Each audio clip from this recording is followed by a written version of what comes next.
Saudara, firman Tuhan Mazmur pasal 138 ayat 7 mengatakan, even though you must walk in the midst of trouble, I will preserve you. Artinya ialah, I will fight every battle with you. Fear not of anything, because God is with you always. I love you guys. See you.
Tetesan air mata tak kau biarkan ku berjalan sendirian, sebab Bapa-Ku yang baik, Engkau sungguh baik.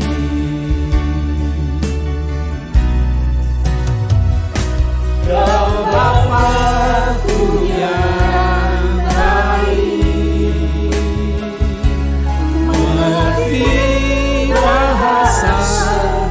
tetesan air mata tak kau biarkan ku berjalan sendirian, sebab Bapa-Ku yang baik, Engkau sungguh baik, Engkau sungguh baik.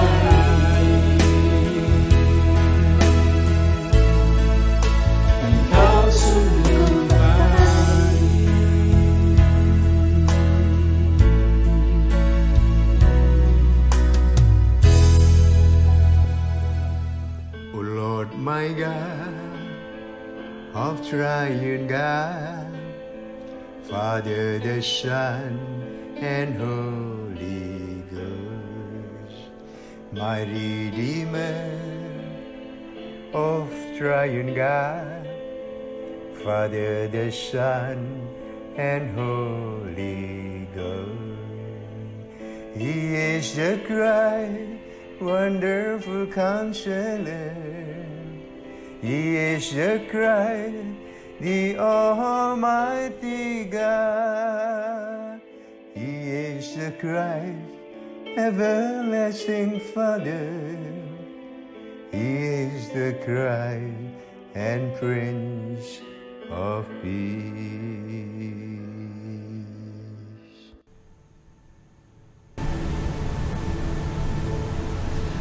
Shalom saudara-saudari sekalian yang dikasihi Tuhan. Saya percaya kita semua di dalam perlindungan Tuhan yang Maha Kuasa.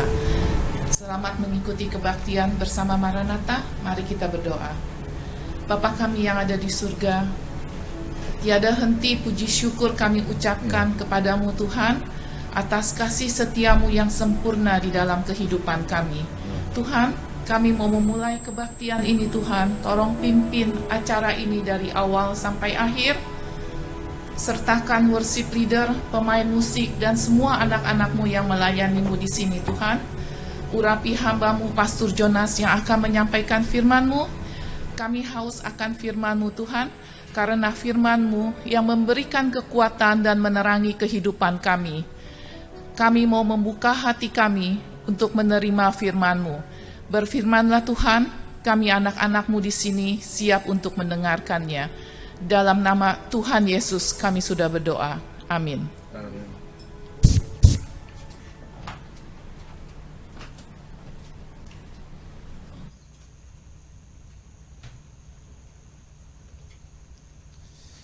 Shalom, selamat pagi saudara-saudara. Mari kita puji Tuhan, kita awali ibadah siang hari ini dengan memuji Tuhan. Kita siapkan hati kita, kita nyanyikan Tuhan, aku rindu.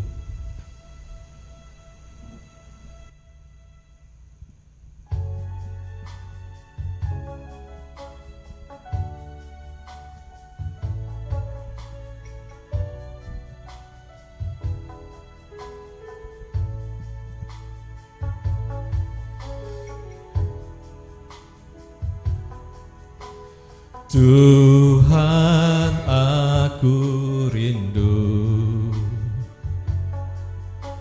Tuhan, aku siap. Penuhi aku dengan Roh-Mu. Ku rindu lawatan-Mu. Tuhan, aku rindu. Tuhan, aku siap. Penuhi aku dengan Roh-Mu. Ku rindu lawatan-Mu. Ku rindukan Kau hadir di sini saat ini, Tuhan. Ku rindukan Roh-Mu mengurapi saat ini, Yesus. Sekali lagi yuk. Tuhan, aku rindu. Tuhan, kami siap. Penuhi aku dengan Roh-Mu. Ku rindu lawatan-Mu. Ku rindukan Kau hadir di sini saat ini, Tuhan. Ku rindukan Roh-Mu mengurapi saat ini, Yesus. Ku rindu Kau, Tuhan. Ku rindukan Kau hadir di sini saat ini, Tuhan. Ku rindukan Roh-Mu mengurapi saat ini, Yesus. Saat ini, Yesus. Saat ini, Yesus.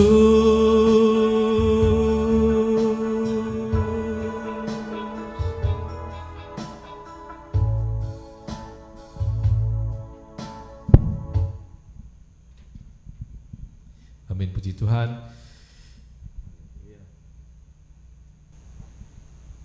Lagu pujian berikutnya kita nyanyikan sambil berdiri. Kita puji Tuhan.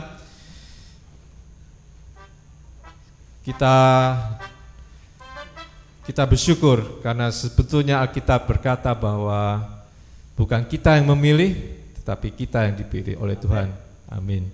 Jadi bersyukurlah kau saudara hari ini beriman dan percaya kepada Tuhan, karena berarti kita adalah dipilih Tuhan.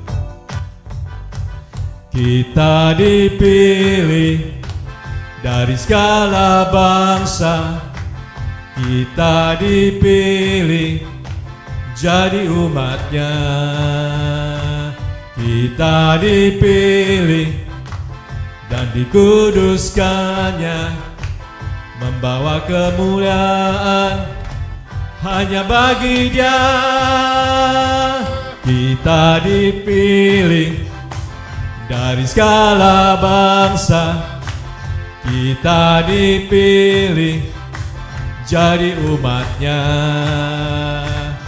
Kita dipilih dan dikuduskannya, membawa kemuliaan hanya bagi Dia. Terimalah kemuliaan dan hormat kami, terimalah sembah kami, pujian kami. Terimalah kemuliaan dan hormat kami, terimalah sembah kami, pujian kami.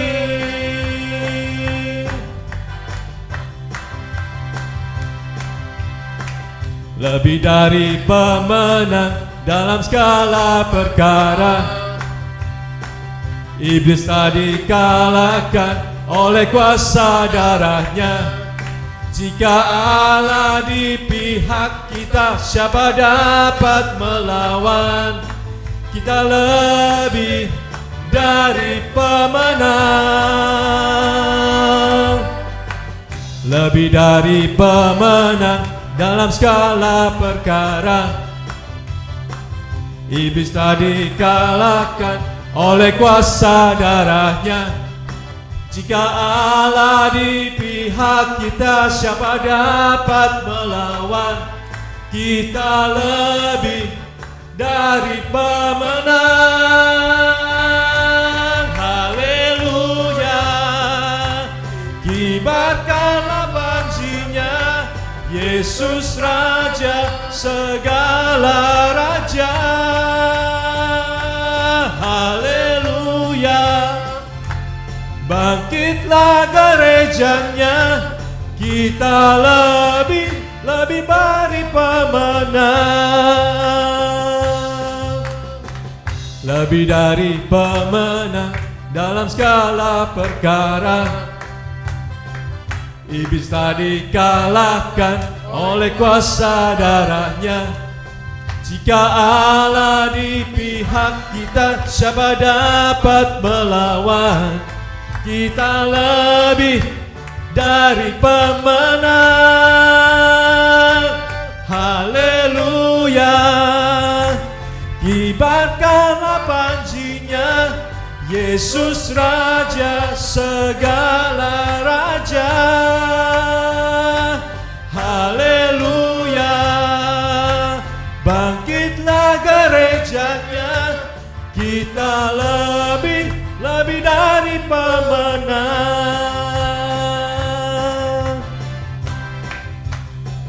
Kita dipilih dari segala bangsa, kita dipilih jadi umatnya. Kita dipilih dan dikuduskannya, membawa kemuliaan hanya bagi Dia. Terimalah kemuliaan dan hormat kami, terimalah sembah kami, pujian kami. Terimalah kemuliaan dan hormat kami, terimalah sembah kami, pujian kami. Terimalah sembah kami, pujian kami. terimalah sembah kami, pujian kami. Amin. Puji Tuhan. Ada sukacita? Amin. Lagu sebelum firman kita nyanyikan, kita berada di sini hanya karena Tuhan Yesus. Kita puji Tuhan, kita sembah Dia, kita katakan hanya Kau Yesus.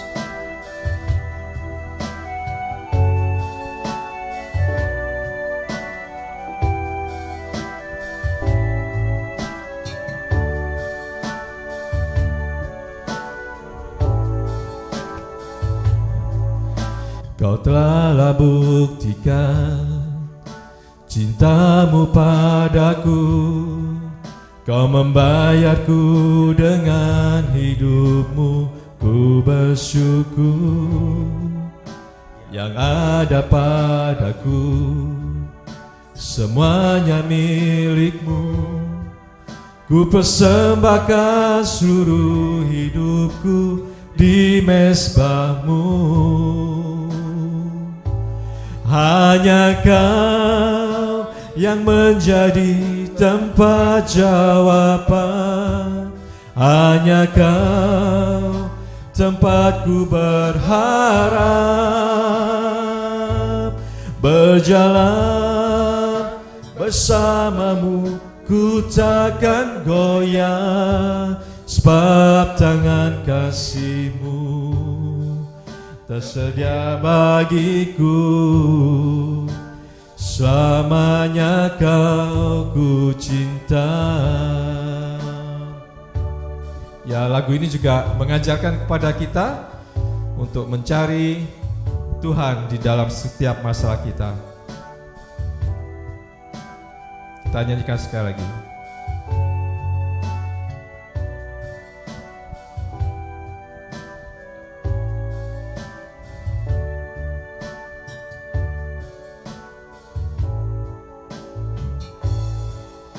Kau telah buktikan cintamu padaku, Kau membayarku dengan hidupmu, ku bersyukur. Yang ada padaku semuanya milikmu, ku persembahkan seluruh hidupku di mezbahmu. Hanya Kau yang menjadi tempat jawaban, hanya Kau tempatku berharap. Berjalan bersamamu ku takkan goyah, sebab tangan kasih-Mu tersedia bagiku. Selamanya Kau ku cinta.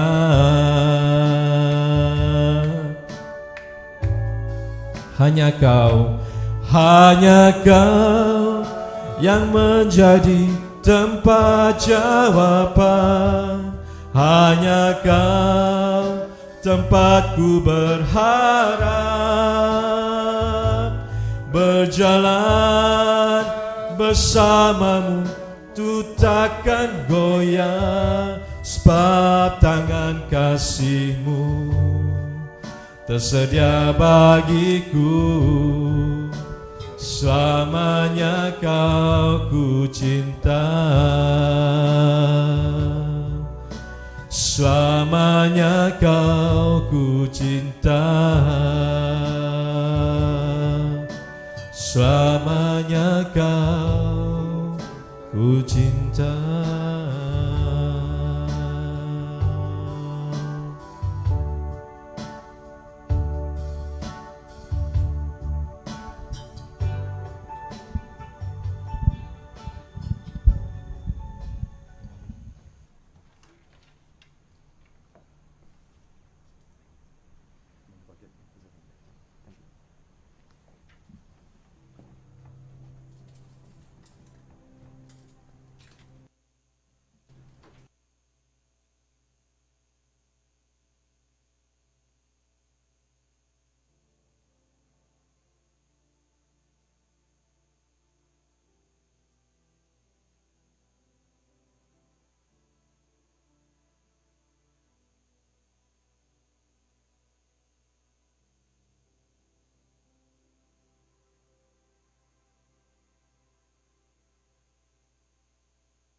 Shalom, saudara yang dikasihi Tuhan, selamat siang. Mari kita berdoa sebelum kita mendengarkan firman Tuhan. Ya Tuhan, terima kasih untuk siang hari ini, siang yang indah, luar biasa. Tuhan memberikan kepada kami berkat-Mu, sehingga kami boleh memuji-muji, memuliakan Engkau.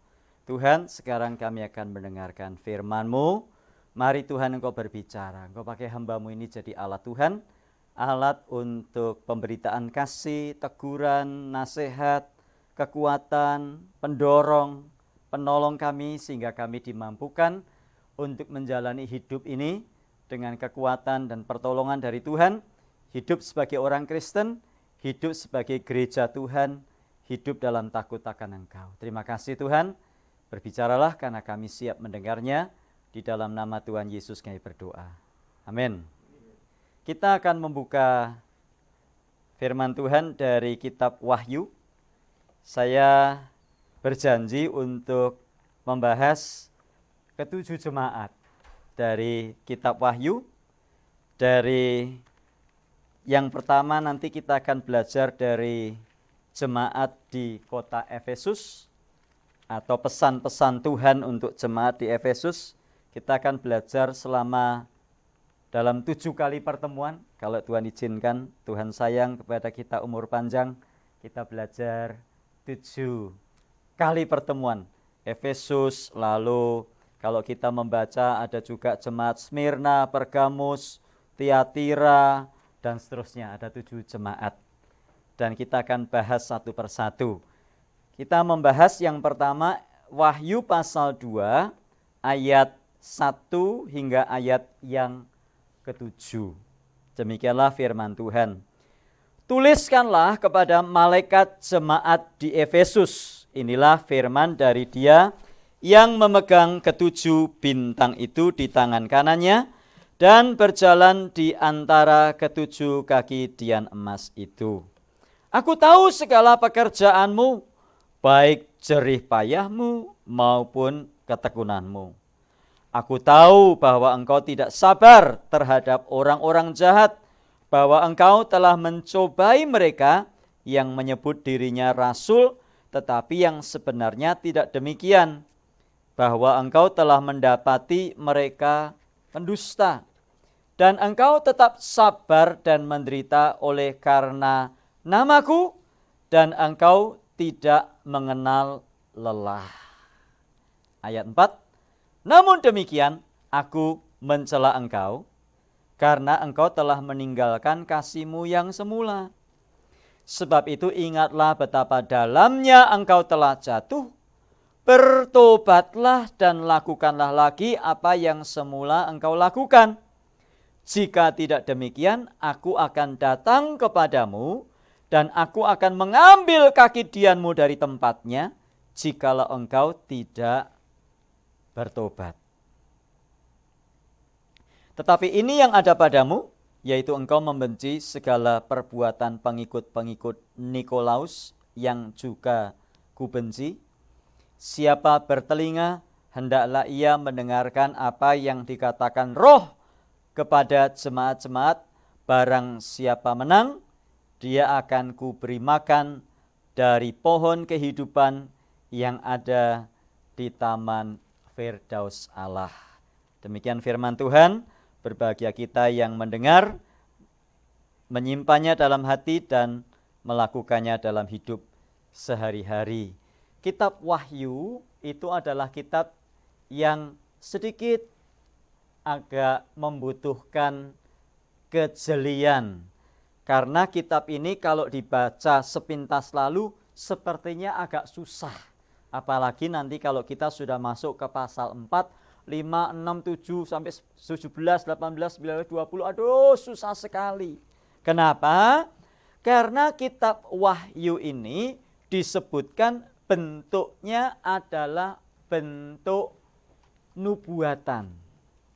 Apokalipsis, bahasa kerennya gitu, atau apokaliptik. Itu sebabnya ada film judulnya Apokalips. filmnya perang itu ya, helikopter gini. Ya, sangat menarik tuh film Apokalips. Ya, kapan-kapan nonton aja. Apokalipsis artinya nubuatan yang akan terjadi di masa-masa depan. Nubuat itu apa? Nubuatan itu seperti ramalan dari Tuhan. Bukan ramalan. Kalau ramalan bisa meleset.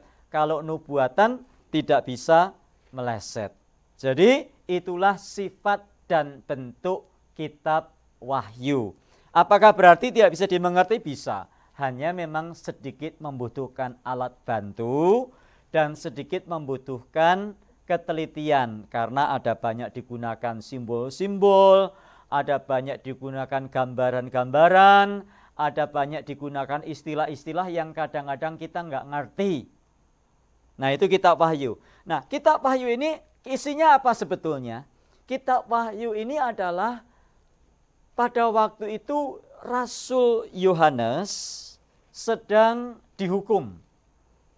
Dihukum bukan karena dia berbuat jahat, dihukum karena dia memberitakan Injil dan mengikut Yesus. Pada zaman itu, zaman di mana orang-orang yang mengikut Yesus itu tidak boleh atau dianiaya.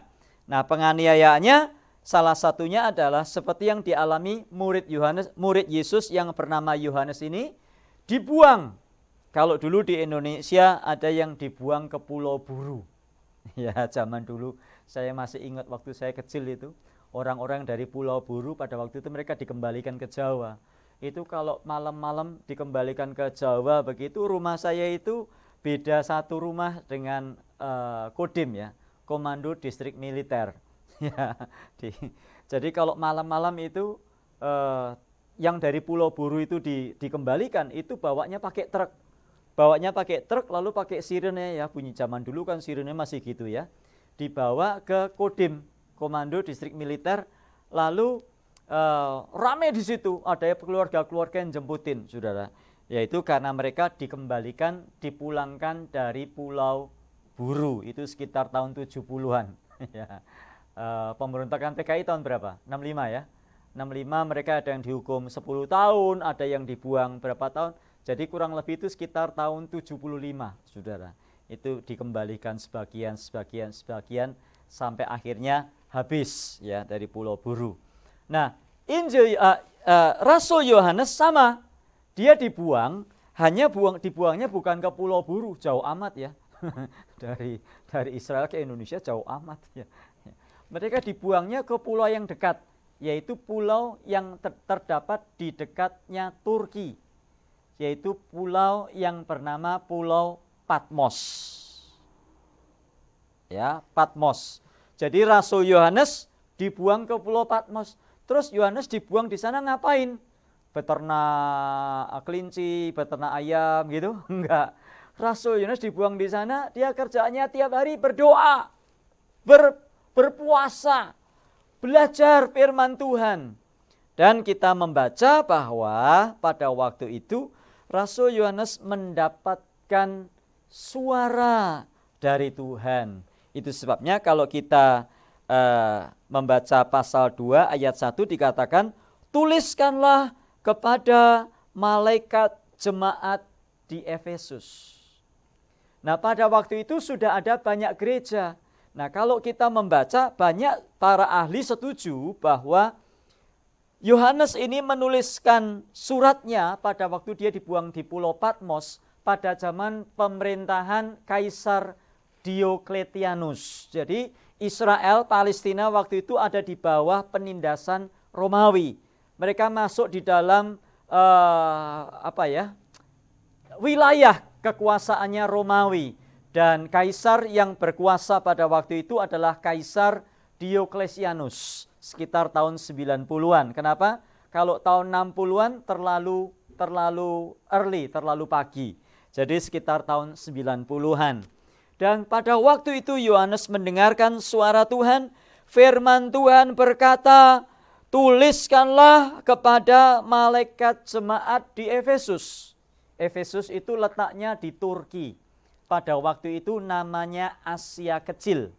Jadi Asia pada waktu itu bukan Asia sekarang, India, Cina, Indonesia itu Asia. Tapi pada masa itu yang disebut sebagai Asia itu adalah Turki. Nah, kota Efesus itu terletak di Turki. Ibu kota Asia pada waktu itu bukan Turki, bukan Efesus, tapi Pergamus. Tetapi Efesus ini adalah kota yang besar. Penduduknya banyak sekali, sekitar 250.000. Nah, di kota Efesus ada gereja. Ya, pada waktu itu belum ada gereja seperti sekarang, ya GPDI, GKI, ya gereja Kalam Kudus, gereja Reform, gereja Baptis belum ada. Zaman itu yang ada adalah gereja di Efesus, gereja di Tesalonika, gereja di Roma, gereja di Galatia, gereja di mana? Pada waktu itu seperti itu. Dan mereka berkumpul di dalam jumlah yang cukup banyak. Tidak disebutkan di mana mereka berkumpul. Ada yang berkumpul di rumah, ada yang berkumpul di tempat-tempat lain. Nah, pesan Tuhan di dalam Wahyu pasal 2 ayat 1-7 adalah pesan yang ditujukan kepada jemaat di kota Efesus. Tuliskanlah kepada malaikat jemaat di Efesus. Apakah berarti setiap jemaat ada malaikatnya? Ya, kata malaikat jemaat itu adalah istilah yang dipakai untuk menunjukkan, atau istilah yang dipakai, sebutan yang dipakai untuk pemimpin jemaat atau gembalanya pada waktu itu. Tuliskanlah kepada malaikat jemaat di Efesus. Artinya tuliskanlah kepada pemimpin gereja di Efesus. Inilah firman dari Dia yang memegang ketujuh bintang itu di tangan kanannya dan berjalan di antara ketujuh kaki dian emas itu.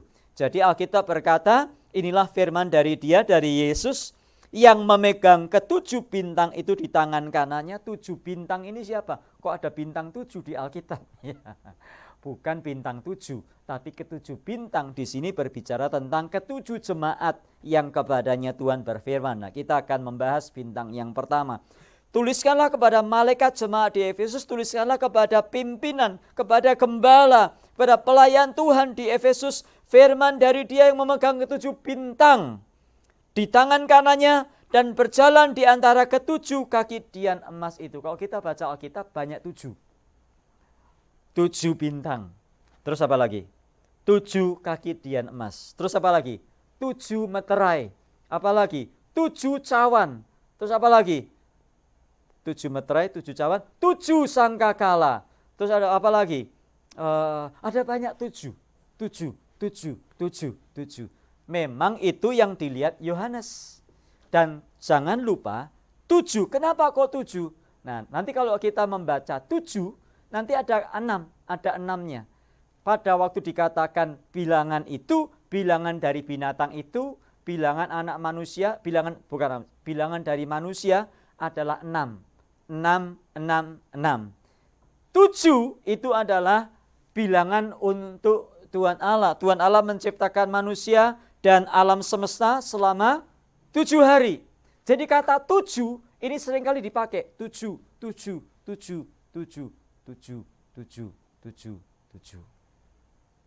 Untuk manusia angkanya 6. Nah, di sini ada ketujuh bintang itu di tangan kanannya. Ayat 2, apa yang Tuhan suruh Yohanes katakan kepada jemaat di Efesus? Ayat 2, aku tahu segala pekerjaanmu, baik jerih payahmu maupun ketekunanmu. Jadi apa yang Tuhan sampaikan kepada jemaat Efesus melalui Rasul Yohanes adalah yang pertama-tama disampaikan pujian. Jemaat Efesus dipuji. Aku tahu segala pekerjaanmu, baik jerih payahmu maupun ketekunanmu. Aku tahu bahwa engkau tidak dapat sabar terhadap orang-orang jahat, bahwa engkau telah mencobai mereka yang menyebutnya rasul, tetapi yang sebenarnya tidak demikian, bahwa engkau telah mendapati mereka pendusta. Jadi Tuhan Yesus ingin memuji, menyampaikan pujiannya kepada jemaat, kepada gereja di Efesus. Hei, gereja di Efesus, Aku tahu segala pekerjaanmu. Yang pertama dijelaskan dulu. Inilah firman dari Dia, dari Yesus yang memegang ketujuh bintang ini. Bintang itu menunjukkan kekuasaan Yesus. Tuhan Yesus yang memegang ketujuh bintang yang ada di tangan kanannya. Apa yang dikatakan? Tuhan memuji. Pertama, karena mereka sudah berjeli lelah dan mereka sudah melakukan banyak pekerjaan untuk Tuhan. Aku tahu segala pekerjaanmu, baik jerih payahmu maupun ketekunanmu. Jadi apa yang kita pelajari?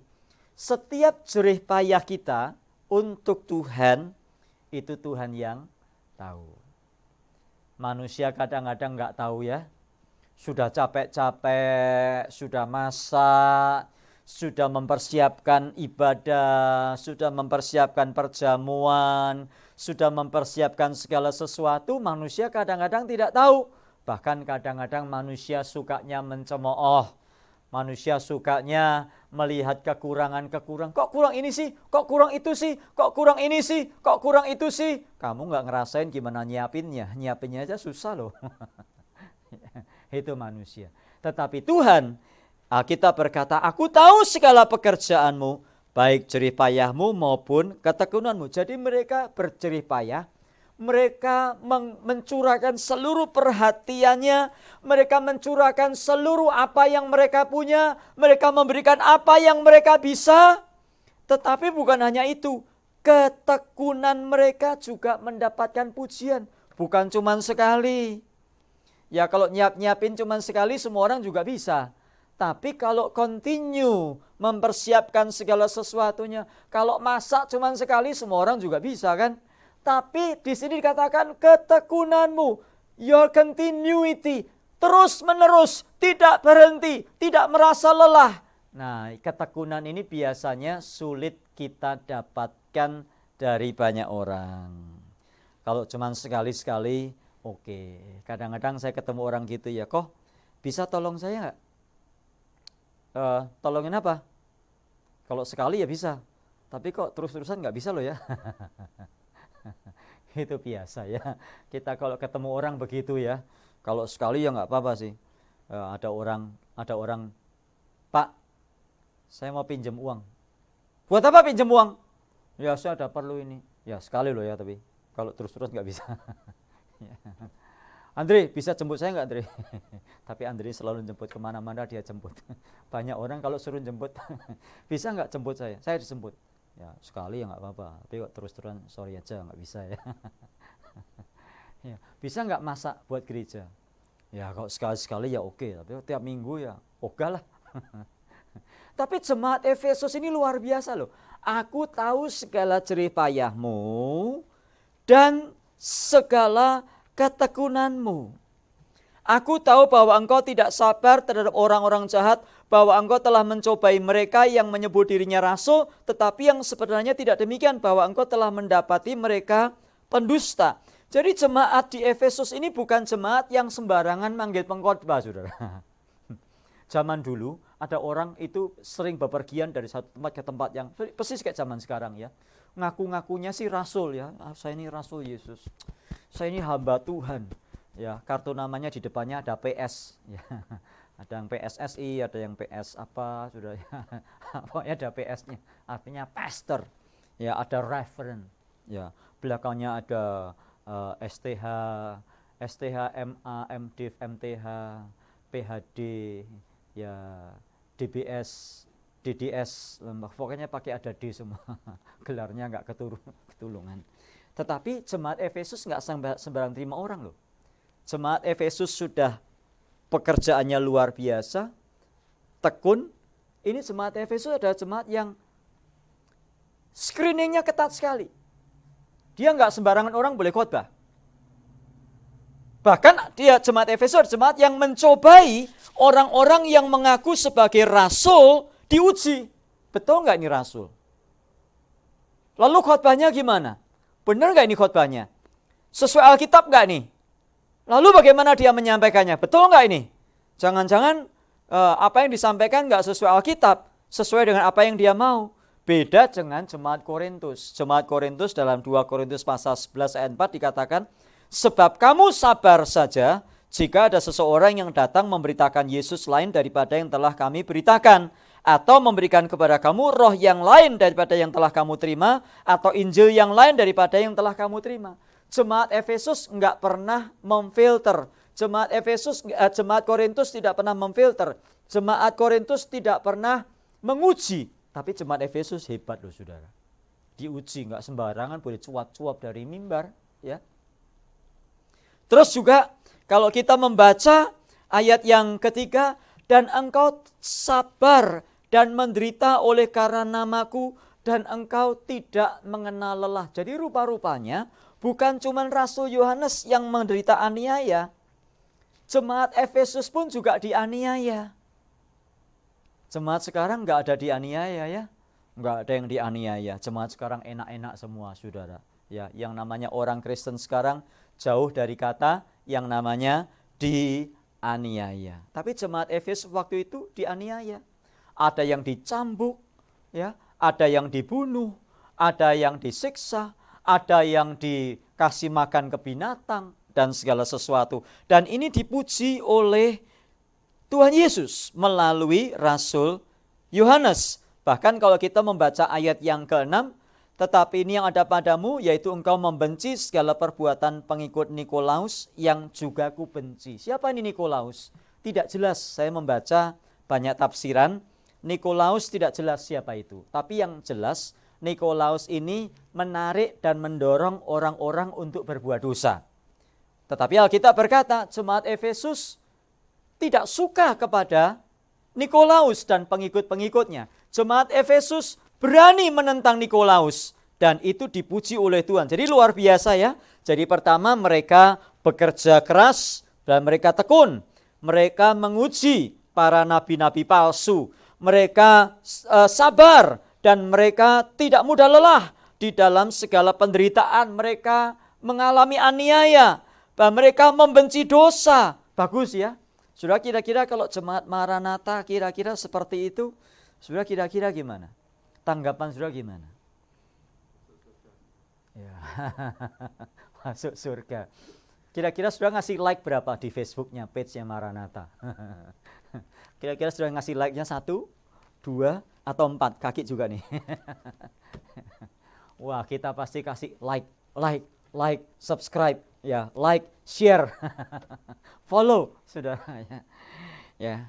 Tetapi kalau kita membaca di sini, tunggu dulu. Itu baru yang bagus loh. Ya, itu baru yang bagus. Kalau kita membaca di dalam Alkitab, ayat yang keempat dan ayat yang kelima, jemaat Efesus ini, yang tadi ayat 2 dan 3 kan dipuji. Ayat 4 dan 5, mereka dikritik loh saudara. Gimana saudara? Dikritik suka enggak saudara? Kita paling suka dipuji ya. Bajumu bagus loh. Enggak, ini belum lunas kok loh. Yang mau dipuji. Dipuji kok mah bilang ngasih tahu rahasia kok belum lunas. Ya misalnya Coach George, Mercy-nya bagus. Oh ini belum lunas Pak, ini masih bulanannya. Dipuji bagus kok malah bilang buka-buka rahasia kok belum lunas. Jangan bilang-bilang kok belum lunas. Sudah nggak usah silau ya. Sudah lihat mobil-mobil mewah di jalan itu. Sudah nggak usah silau. Ya, kalau ya, begitu. Sudah bilang aja, kalau istrinya mulai, ayo toh Pak, beli yang kayak gitu, Bugatti Pak, beli Bugatti Pak, atau Maserati, Lamborghini, Ferrari, mobil yang mahal-mahal itu belakangnya I semua, Lamborghini, Ferrari, Bugatti, Maserati, ya, Sisri, Rini. Kalau istrimu nyenggol-nyenggol, ayo toh Pak, beli itu loh, Bugatti itu. Bilang ayas, udah ini aja Toyota Corolla, udah nggak ngutang lunas. Ya. Itu Maserati masih pada ngutang semua, itu Tesla pasang pada ngutang semua. Ya. Udah ini aja Toyota Corolla, biarpun tahun 2007 ya sudah lunas tapi pokoknya. Sudah kita ini kadang-kadang mabuk pujian. Tapi pada waktu kita ini dikritik, kita ini jatuh. Inilah penyakit manusia. Tapi Tuhan menunjukkan melalui pesannya kepada jemaat Efesus, Tuhan itu berbicara keras kepada kita sebetulnya. Tuhan ingin menunjukkan bahwa kita ini tidak boleh kebal terhadap kritik. Kalau memang salah, ya oke, saya salah. Jemaat Efesus dipuji-puji, waduh, kalau saya Yesus sudah tak puji-puji sudah nggak usah dikritik. Nanti kalau dikritik dia pindah loh, dia nggak lagi jadi pengikutku, bahaya kan? Kalau dikritik nanti pindah gereja, gimana ini? Kalau dikritik nanti dia nggak lagi ikut Yesus, nggak jadi Kristen, jadi mualaf nanti. Tapi Yesus nggak takut. Kalau kita membaca Yohanes pasal 6 ya, nanti sudah baca di rumah. Yohanes pasal 6, Yesus bikin mujizat. 5 roti 2 ikan, bisa untuk makan berapa orang? 10.000. Kok ditambah-tambah? 5.000 yang laki-laki ya. Berarti tambah-tambah yang perempuan ya 10.000 lah. Andre betul lah ya. Ya betul lah. Bisa untuk makan 5.000 plus sisa 12 bakul penuh. Itu Yohanes pasal 6. Terus Yesus berkata, esok harinya orang-orang datang lagi. Yesus berkata, kamu mencari aku bukan karena mujizat yang telah kulakukan, tapi kamu mencari aku karena kamu mencari tanda. Akulah roti hidup. Terus Yesus menjelaskan siapa dirinya begini. Barang siapa makan daripada aku, ia tidak akan lapar lagi. Ia akan hidup kekal selama-lamanya. Terus Yohanes pasal 6, terus sampai ayat 60. Orang-orang bilang gini, aduh perkataan ini keras, siapakah yang dapat mendengarnya? Kemudian mereka satu persatu meninggalkan Yesus. Wah, ditinggalkan orang paling susah ya saudara. Maranatha pernah ditinggal orang enggak?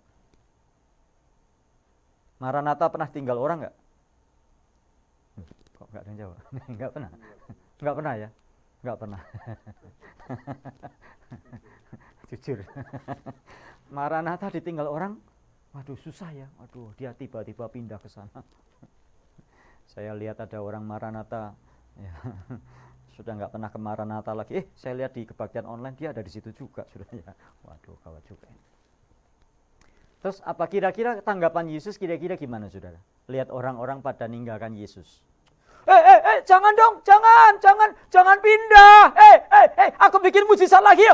Aku bikin mujizat lagi. 5 roti 2 ikan kan. Ini sekarang 5 roti 2 ikan bisa untuk makan banyak sekali. Ayo. Nanti sisanya bukan 12 bakul, sisanya berbakul-bakul, 15 truk. Ayo, jangan begini. Gitu? Enggak. Ayat 67 Yesus bilang apa sama murid-muridnya? Kamu ini sama murid-muridnya itu loh. Yesus bilang, kamu nggak ikut pergi sekalian? Saya lihat Yesus itu kagum loh saudara. Wah, saya nggak sanggup kayak gitu tuh, nggak sanggup saudara. Tapi Yesus bilang apa? Kamu nggak mau pergi sekalian sama mereka? Terus Petrus jawab ada, kemana kami harus pergi Tuhan? Padamu ada jalan dan kehidupan. Ya, nanti baca Yohanes pasal 6, luar biasa saudara. Nah, jemaat Efesus ini dipuji, tapi juga dicela oleh Tuhan. Apa yang dicela? Ayat 4. Ayat 4 dikatakan, namun demikian aku mencela engkau, karena engkau telah meninggalkan kasihmu yang semula. Jadi jemaat ini aktif, hebat, sabar, menderita, dianiaya, tekun, berjerih lelah untuk gereja, berjerih lelah untuk pekerjaan Tuhan, membenci dosa. Tetapi semuanya tidak dilakukan karena kasih. Namun demikian aku membenci engkau karena engkau telah meninggalkan kasihmu yang semula. Apa bisa kita melayani tanpa kasih? Bisa. Apa bisa kita tekun tanpa kasih? Bisa. Apa bisa kita berjerih lelah tanpa kasih? Bisa. Apa bisa kita kebaktian tanpa kasih? Bisa. Apa bisa kita khotbah tanpa kasih? Bisa. Apa bisa kita melayani tanpa kasih? Bisa. Ke gereja tanpa kasih bisa nggak? Bisa. Kalau ke gereja tanpa kasih jadinya apa? Ya. Nanti kalau saya nggak datang, nggak enak dong sama Cik Foni ya kan. Nanti ditelepon-telepon sama Kokehin, nggak enak lah saya kalau ditelepon-telepon. Ya daripada ditelepon-telepon ya udah gua ke gereja aja dah. Ya, ke gereja tanpa kasih. Melayani tanpa kasih bisa? Oh bisa, sangat bisa. Ya udahlah, daripada nggak ada yang main, kasihan saya aja lah, ya udahlah. Ya. Bisa nggak pimpin pujian? Ya saya lagi. Ya soalnya nggak ada yang mau. Yang datang dikit, nggak ada yang mau. Ya udahlah, bolehlah. Nggak ada yang mau. Ya, melayani nggak suka cita, ya saudara. Ya, dijadwal masak lagi. Masak bisa nggak? Kok saya lagi? Ya soalnya pada nggak mau. Saya ya udahlah nggak apa-apa lah, masak saya juga boleh lah. Masak terus, ya. Masak terus. Tanpa kasih. Ini loh jemaat Efesus, aktif, hebat, top Marco top, tapi tanpa kasih. Engkau telah meninggalkan kasihmu semula. Nah, kasih semula ini kasih kepada siapa? A, kasih kepada Allah. B, kasih kepada manusia. Mana? Kasih kepada Allah atau kasih kepada manusia? Nah, kita kadang-kadang terpisah-pisah, saudara. Aku mencela engkau karena engkau telah meninggalkan kasihmu yang semula. Nah, kalau kita mendengar kalimat seperti ini, seringkali kita berpikir, oh kasih yang semula itu ya kasih kepada Allah. Saya tanya, memang kita bisa pisah-pisahkan kasih kepada Allah dan kasih kepada manusia?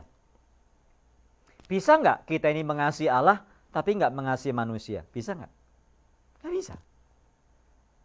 Yohanes ajarkan kepada kita, kalau kita membaca Injil Yohanes, surat 1 Yohanes ya, 1 Yohanes pasal 4 ayat 7 dan 8. Kalau ada seseorang berkata, aku mengasihi Allah, tetapi dia membenci saudaranya, dia adalah seorang pendusta. Jadi saudara yang dikasihi Tuhan, yang dipentingkan di dalam gereja Tuhan, yang kita pelajari dari surat Efesus adalah kasih. Benci dosa loh jemaat Efesus. Benci dosa tetapi tidak boleh meninggalkan kasih. Engkau telah meninggalkan kasihmu yang semula. Sudah kasih yang semula itu gimana? Punya bayangan kasih yang mula-mula? Orang kalau lagi punya kasih mula-mula, kira-kira gimana saudara?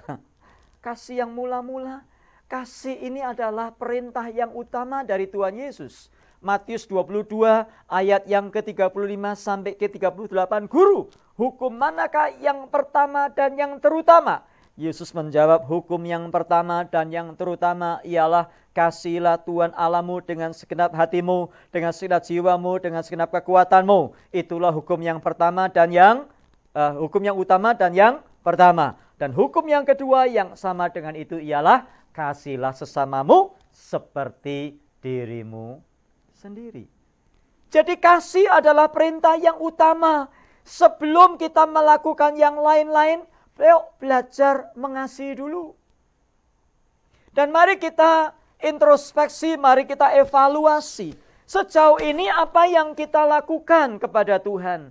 Dan coba kita bertanya, apakah itu kita lakukan karena cinta kita kepada Tuhan? Ataukah karena terpaksa? Ataukah karena ya sudahlah, bagaimana nanti kalau saya tidak datang bagaimana? Apakah kita ibadah ini tujuannya apa? Apakah karena kita cinta Tuhan? Atau karena ditelepon? Apakah cinta Tuhan? Ataukah karena dipaksa? Apakah cinta Tuhan? Ataukah ada alasan-alasan yang lain? Nah, inilah yang seringkali menjadi kelemahan kita. Kita lama-lama bisa menjadi orang-orang Farisi.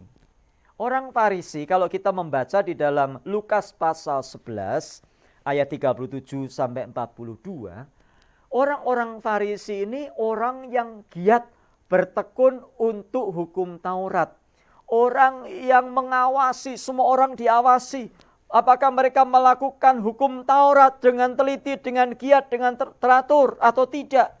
Tetapi yang dikecam oleh Tuhan Yesus adalah mereka melakukan kegiatan-kegiatan agama dan mereka melakukannya dengan meninggalkan kasih. Itu sebabnya Alkitab berkata, yang ku kehendaki bukanlah apa? Yang ku kehendaki adalah belas kasihan, bukan sekedar ibadah. Sudah taat kepada firman Tuhan tujuannya untuk apa?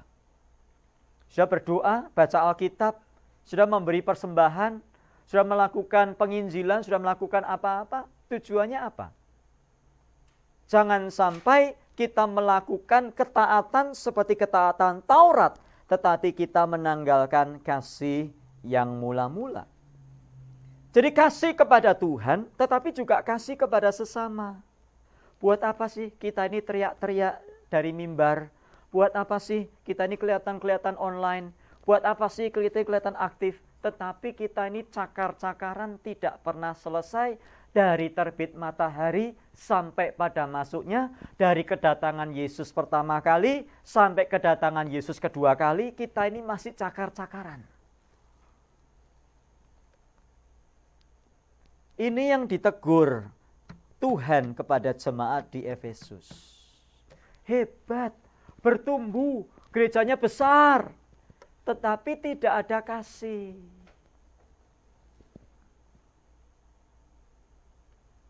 Saling ngomongin di belakang, grup-grupan, kelompok-kelompokan, kelompok sana siapa, kelompok sana siapa, kelompok sana siapa. Kita harus kembali kepada kasih yang mula-mula, kasih seperti yang diajarkan oleh Alkitab. Benci dosa tetapi juga diimbangi dengan kasih. Bukan kasih tetapi tidak benci dosa, salah juga. Bukan benci dosa tapi nggak ada kasih, salah juga. Jemaat Efesus, tekun tapi dengan kasih. Giat bekerja dengan kasih. Apalagi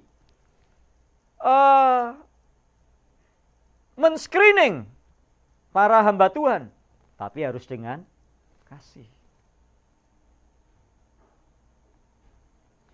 Benci dosa, tapi juga harus dengan kasih. Dan kasih yang mula-mula itu juga yang akan menolong kita untuk kita membawa jiwa-jiwa kepada Tuhan. Kalau saudara mengasihi orang lain, nggak mungkin kita membiarkan mereka binasa. Kalau mereka tanpa Yesus, mereka itu binasa. Jadi kalau kita mengasihi Tuhan, pasti ada jiwa-jiwa baru yang kita bawa kepada Tuhan. Sudah belum kita bawa jiwa baru? Sudah belum kita bawa jiwa yang belum mengenal Tuhan? Sudah belum kita ini memfollow up orang-orang yang sudah lama tidak hadir? Sudah belum kita memfollow up orang-orang yang memang mungkin kita nggak terlalu suka? Sudah belum kita memfollow up jiwa-jiwa baru? Ataukah kita hanya ikut-ikutan gereja-gereja Indonesia yang ada di LA ini? Datanglah dan hadirilah. Rasakan hadirat Tuhan. Saya capek kadang-kadang ngurusin gereja-gereja Indonesia di Amerika, di LA ini khususnya. Cari jiwa kagak ya. Jemaat yang dari sana pindahin ke sini, jemaatnya pindahin ke sini. Iklannya apa? Datanglah dan hadirilah. Dimeriahkan oleh artis ibu kota. Selesai kebaktian, setiap orang boleh membawa masing-masing martabak telur atau martabak manis. Silahkan pilih satu-satu, mendaftar kepada Andre. Siapa yang martabak manis, siapa yang martabak telur. Nah itu mah bukan gereja, sudah. Itu pembukaan restoran baru. Banyak gereja, datanglah dan hadirilah. Rasakan hadirat Tuhan. Dimeriahkan oleh artis ibu kota. Ya padahal ibu kota itu lebih kejam daripada ibu tiri. Ayo sudah cari jiwa ya. Ayo rame-rame yuk. Ya sama-sama yuk cari jiwa. Bukan tugasnya Cik Foni saja, tapi tugas kita semua. Itu tandanya kita mengasihi Tuhan dan mengasihi jemaatnya. Jadi penekanannya apa? Jemaat Efesus. Aktif baik. Harus. Tekun harus. Benci dosa harus. Dan gak sembarangan ngasih mimbar untuk orang. Harus. Tetapi jangan lupa kasih mula-mula. Baik kasih kepada Tuhan, kasih kepada sesama, dan kasih kepada jiwa-jiwa yang terhilang. Mari kita berdoa. Ya Tuhan, terima kasih untuk firman-Mu pada siang hari ini. Biar firman yang sudah kami dengar ini menjadi bagian dalam hidup kami untuk kami ingat ya Tuhan, segala sesuatu yang baik yang kami lakukan, kalau kami tidak melakukannya dengan kasih, maka itu sia-sia adanya. Tuhan tolong, karena kasih adalah hukum yang pertama dan yang terutama, dan kasih itulah yang membawa Yesus Kristus untuk turun ke dalam dunia ini. Terpuji Engkau kekal selamanya. Tuhan berkati setiap orang yang sudah hadir pada siang hari ini. Dalam nama Tuhan Yesus kami berdoa. Terima kasih untuk berkat firman-Mu. Amin.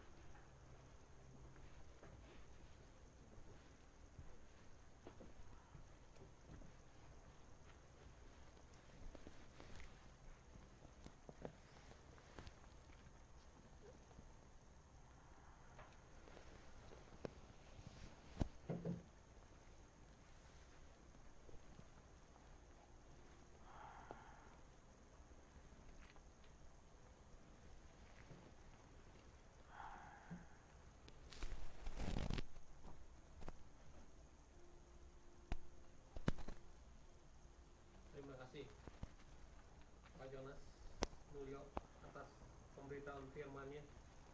Mari kita bertobat dan kembali kepada kasih mula-mula supaya hidup kita benar-benar diselamatkan oleh Tuhan.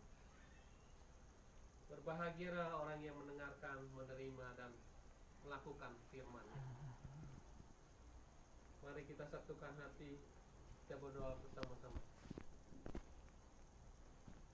Bapa kami yang ada di surga, Bapa yang sangat baik dan mengasihi kita dengan sempurna. Kami mau berterima kasih atas jamahan dan kesembuhan dari Tante Hermina. Tuhan tolong sempurnakan kesembuhannya. Berikan kekuatan atas tubuh dan imannya.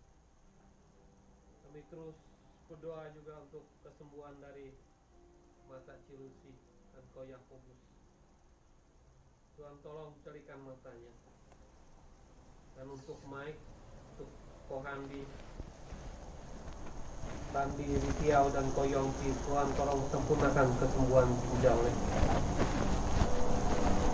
Untuk Tante Kristina, Om Tim, Tante Juliana, Tante Hana, Tante Pres, IVV, Aiing, Pak Sugianto dan istri, serta para senior Maranatha lainnya. Tuhan tolong jaga mereka satu persatu. Berikan penghiburan dan kuatkan imannya. Saat ini kami juga mau berdoa untuk persiapan membuka kembali gereja-Mu ya Tuhan. Tolong bantu agar semuanya bisa berjalan lancar dan kita dapat kembali bersama memuji di tempat ini. Tuhan Yesus yang Maha Kasih, kami juga mau berdoa untuk seluruh jemaat Maranatha dan setiap orang yang mengikuti kebaktian ini online, agar imannya dikuatkan dan Tuhan pagari dari segala yang jahat. Tuntut mereka satu persatu agar lebih mendekatkan dirimu kepadamu, Kau Tuhan.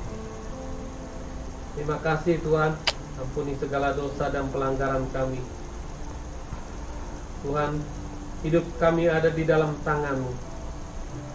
Tariklah kami Tuhan, kalau kami menjauh, tuntutlah kami setiap langkah ini. Terima kasih ya Tuhan. Di dalam nama Tuhan Yesus kami panjatkan doa ini. Amin.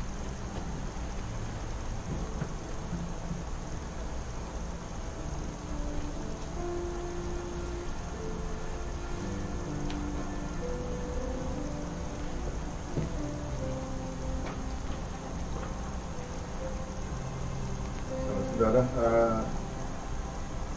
sekarang kita diberi kesempatan untuk mempersembahkan persembahan kita. Lalu sebelumnya kita berdoa dahulu. Tuhan Allah Bapa kami dalam surga, terima kasih ya Tuhan, sekali lagi kami datang kepadamu karena pemeliharaan Tuhan dan berkat-berkat Tuhan yang selalu berlimpah atas diri kami masing-masing ya Tuhan. Pemeliharaan Tuhan, kesehatan dalam kehidupan kami ya Tuhan. Terima kasih ya Tuhan, kami juga mengingat saudara kami yang banyak kekurangan ya Tuhan, yang sedang kekurangan di tempat-tempat lainnya Tuhan, dan kiranya Tuhan memberkati dan Tuhan memelihara anak-anak-Mu ya Tuhan. Terima kasih ya Tuhan, pakai persembahan pada pagi ini menjadi persembahan yang harum di hadapan Tuhan. Dalam nama Tuhan Yesus kami naikkan semua doa ini. Amin.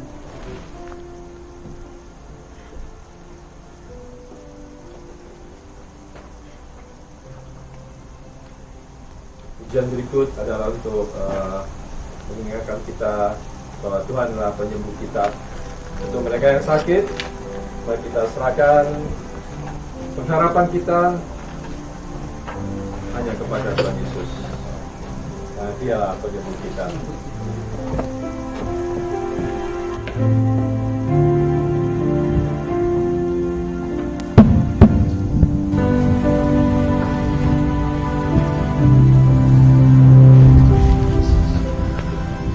Kaulah Tuhan penyembuhku, Kaulah Tuhan sakitku. Kau berfirman dan sembuhkanku. Kaulah firman, sekali lagi yuk. Kaulah Tuhan penyembuhku,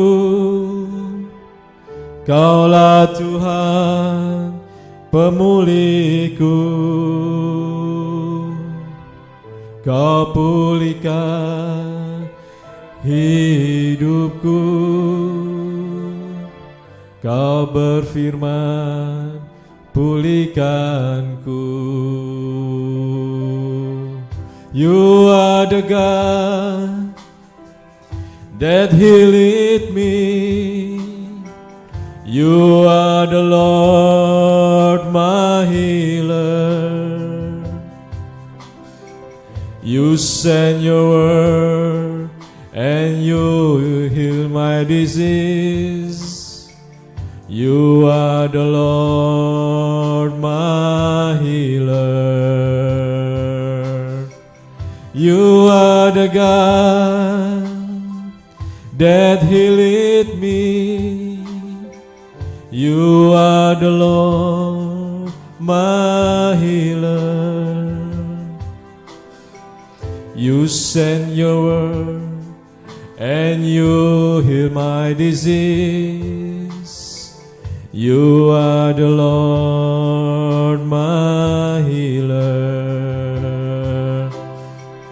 You are the God that healeth me. You are the Lord my healer. You send the word and you heal my disease. You are the Lord my healer. Sekali lagi terakhir. You are the God that healeth me. You are the Lord my healer. You send your word and you heal my disease. You are the Lord my healer. You are the one, you heal my disease. You are the Lord my healer.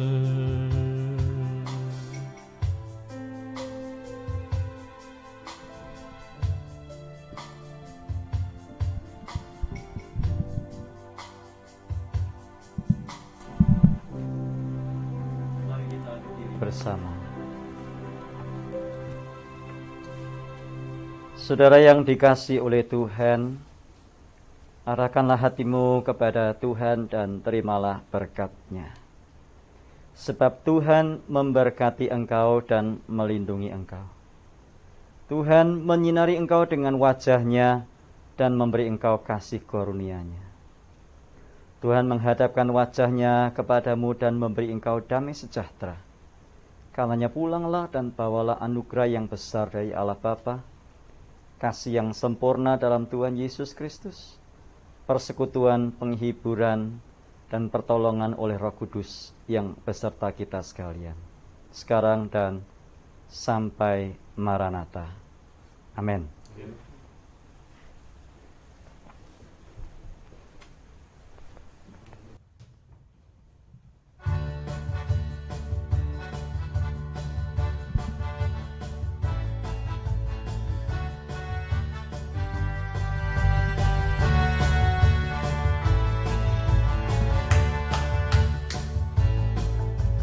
Maranatha, Maranatha, Tuhan datanglah. Persiapkanlah dirimu, sambut kedatangannya. Maranatha, Maranatha, Kristus datanglah. Hari itu, hari yang termulia. Haleluya, Tuhan datanglah dalam kemuliaan-Nya. Bersama para tebusan sambutlah Dia Raja. Segala suku kawan bahasa nyanyi sembah Sang Raja. Ya Yesus, Maranatha datanglah. Sekali lagi yuk dari awal. Maranatha, Maranatha, Tuhan datanglah. Persiapkanlah dirimu, sambut kedatangannya. Maranatha, Maranatha, Kristus datanglah. Hari itu, hari yang termulia. Haleluya, Tuhan datanglah dalam kemuliaan-Nya. Bersama para tebusan sambutlah Dia Raja. Segala suku kawan bahasa nyanyi sembah Sang Raja. Ya Yesus, Maranatha datanglah. Ya Yesus, Maranatha datanglah. Ya Yesus, Maranatha datanglah.